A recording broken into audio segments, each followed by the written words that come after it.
Oi, pessoal, eu sou a Aline. E eu sou o Vilmar.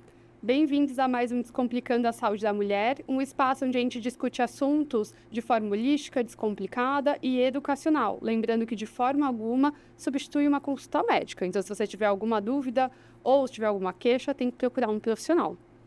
E no Descomplicando de hoje, nós vamos mudar mais uma vez. Exatamente. Vamos trazer um caso clínico. Então, um caso verdadeiro que nós tivemos no nosso consultório. Então, a gente vai começar com um caso clínico, onde uma mulher de 48 anos procurou aí o consultório, que pode ser do ginecologista ou do mastologista, referindo uma dor e um inchaço na mama direita com saída de uma secreção purulenta há 7 dias. Refere que já é o 3º episódio em 2 anos, não teve mal-estar, febre ou outras queixas, não tem nenhum problema de saúde, nenhuma comorbidade, porém ela é tabagista 15 anos maço. E aí, Vilmar, vamos trinchar um pouquinho essa queixa? Vamos lá, não, Aline. Então, assim, nós podemos pensar, obviamente, que ela tem uma saída de secreção purulenta pela mama, não é o primeiro episódio, então isso é uma informação extremamente importante para nós. Não tem um edema na mama, a mama está inchada, não? Obviamente, isso abre o leque da mastite para nós. Exatamente. Eu acho importante também falar que é um quadro agudo, ela está com ele há 7 dias e realmente parece ter aí um quadro de uma inflamação que pode ou não estar associada a uma infecção, que é a mastite. Então, a mastite, ela é inflamação da glândula mamária, que pode ou não vir acompanhada de um quadro infeccioso. Então, nem todas as mastites necessariamente têm uma infecção associada. E como que eu posso classificar as mastites? Como que eu faço essa avaliação? Então, e as mastites, de forma geral, nós classificamos elas em agudas e crônicas. As mastites agudas, elas podem ser lactacionais ou não lactacionais. O que eu quero dizer com isso? E as lactacionais vão acontecer no período da lactação. As não lactacionais, obviamente, que não é uma gestante, não é uma puérpera, não está amamentando essa paciente e pode acontecer em qualquer parte da vida dessa paciente. E nós temos as mastites crônicas, que de forma geral, elas são específicas. Nós temos alguns quadros específicos, como tuberculose, sífilis, fungos, que vão acometer aquela mama e vão determinar essa mastite crônica, mas que não é assunto dessa discussão hoje, porque a nossa paciente, ela tem um quadro agudo e recidivante algumas vezes. É isso, Aline? Quer complementar? Exatamente. E eu acho importante o que a gente vai... O que eu posso falar desse caso, assim, o que me chama a atenção nesse caso? A paciente, ela tem um edema, ela tem dor na mama, então ela tem uma inflamação, mas o que eu notei de interessante é que ela não foi relatado vermelhidão da mama, não foi relatado uma hiperemia.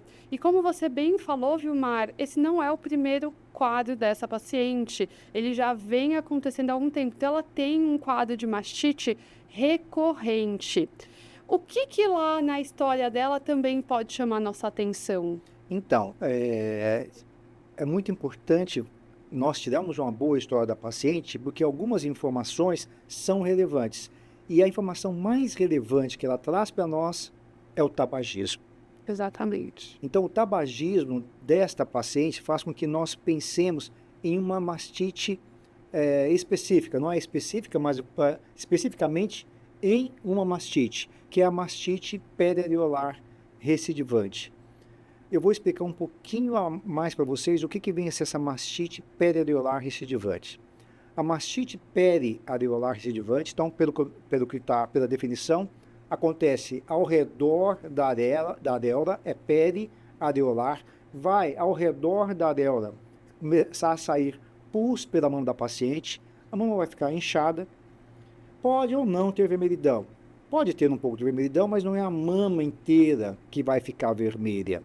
E é recidivante, por quê? Porque vai cicatrizar, vai melhorar esse quadro e ela vai ter outros quadros novamente na mesma mama. E também pode acometer a mama contralateral, né? Sim. O que acontece, como a gente já comentou aqui anteriormente, o tabaco ele é muito danoso. E todas as substâncias danosas do tabaco, elas podem levar ao quê? Uma lesão do tecido dos ductos mamários. E os ductos mamários, eles acabam desembocando ali na região da areola e da papila, pois quando a mulher ela amamenta, é ali que tem que ejetar o leite. Então, essa paciente que faz uso do cigarro, ela acaba tendo, então, uma falta de oxigenação nesse tecido, o tecido de dentro dos ductos acaba tendo uma necrose, eles acabam acumulando naqueles ductos, esses ductos infectam e formam alguns abscessos, que acabam drenando ali para a região periareolar que o Vilmar acabou de comentar. Então, elas fazem abscessos, que são quadros, então, de mastites com infecção, e isso vai acontecendo de forma cíclica, né? Porque o dano vai acontecendo de forma constante pela presença sempre do cigarro. Então, aquela paciente ela pode ter a mama inchada, é uma mama dolorida, isso dói bastante, e esse abscesso ele acaba drenando a secreção purulenta por orifícios em volta da areola. Por isso que a própria paciente ela trouxe que ela está com essa dor, esse inchaço e essa secreção purulenta aí há 7 dias. E, de forma geral, essa secreção do pus, né, da secreção purulenta, se dá na periferia da areola. Por quê? Porque na areola tem músculo. E o músculo dá uma certa resistência, então acaba saindo o pus na pele normal, adjacente à areola, formando uma fístula entre esse ducto que a Aline falou, que teve essa alteração das células, e a pele sã, que faz essa fístulazinha saindo o pus. Mas a paciente pode chegar para você e falar: doutor, eu tenho esse mesmo quadro, mas não sou tabagista. Pode ser uma mastite periareolar recidivante? Pode ser. Se ela tiver um mamilo invertido para dentro, está para dentro o mamilo, ela tem uma dificuldade da saída dessa secreção de dentro do ducto e gerar todo esse processo que a Aline falou e formar também a mastite periareolar recidivante, que é um quadro realmente muito chato. Por quê? Porque como ele é recidivante e a paciente tem pelo menos 20 ductos, os 20 ductos podem ser comprometidos, ela pode formar pelo menos 20 fístulas ao longo da vida, ou mais, e se não for bem tratado, no mesmo ducto ela pode formar outras fístulas. Então é um quadro realmente muito desconfortável para aquela mulher que apresenta a mastite periareolar recidivante. E é importante falar que normalmente é uma infecção localizada, então dificilmente essa paciente vem com sintomas sistêmicos, vem com febre, mal-estar, náuseas, vômitos, o que pode acontecer em alguns outros quadros de mastite, como na mastite lactacional e alguns outros tipos, principalmente nas agudas, que têm um comprometimento maior. Ela tem que ir para o pronto-socorro, às vezes tem que ficar internada, fazer antibiótico na veia. Mas, falando um pouquinho mais desse caso que a gente comentou, então qual seria a nossa abordagem inicial? O que a gente faria inicialmente para ela, para tentar manejar a queixa que ela trouxe, Vilmar? Então, não é um quadro fácil de ser tratado. Eu acho que, principalmente, temos que orientar ela para o tabagismo. Não, esse é o principal, né? Muito difícil conseguir fazer uma pessoa parar de fumar, mas temos que fazer com que ela pare de fumar. Mas pode ser que ela pare de fumar e pare de ter os quadros? Pode ser, mas pode ser que ela continue. Por quê? Porque o dano cometido pelo cigarro já está presente, ela já sofreu alteração daquele tecido. O tecido dentro do ducto passa a ser como o tecido da pele, passa a ter queratina. E essa queratina forma rolhas. E esta rolha que vai infectar ou agir como corpo estranho, que vai gerar toda essa infecção. Então, se sofreu metaplasia nos 20 ductos, parar de fumar pode ser eficaz, mas pode não ser eficaz.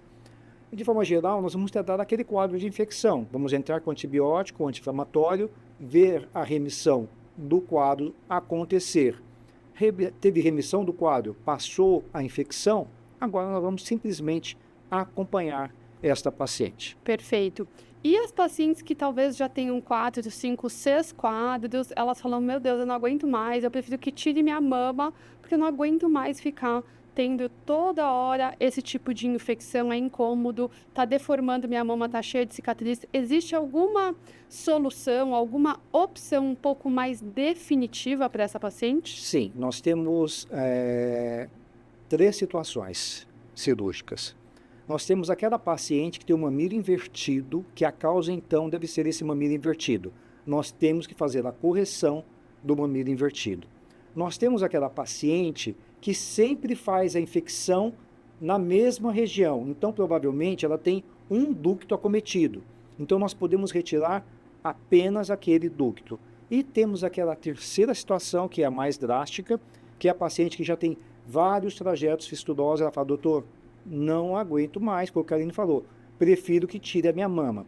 Nós não vamos tirar a mama da paciente, mas nós vamos tirar todos aqueles ductos que estão chegando no mamilo e estão com essa alteração dentro do ducto que causa estas fístulas. Então, vamos remover toda essa árvore ductal, não? E com isso ela não tem mais os ductos, não vai ter mais o quadro infeccioso, não vai ter mais mastite perioral recidivante.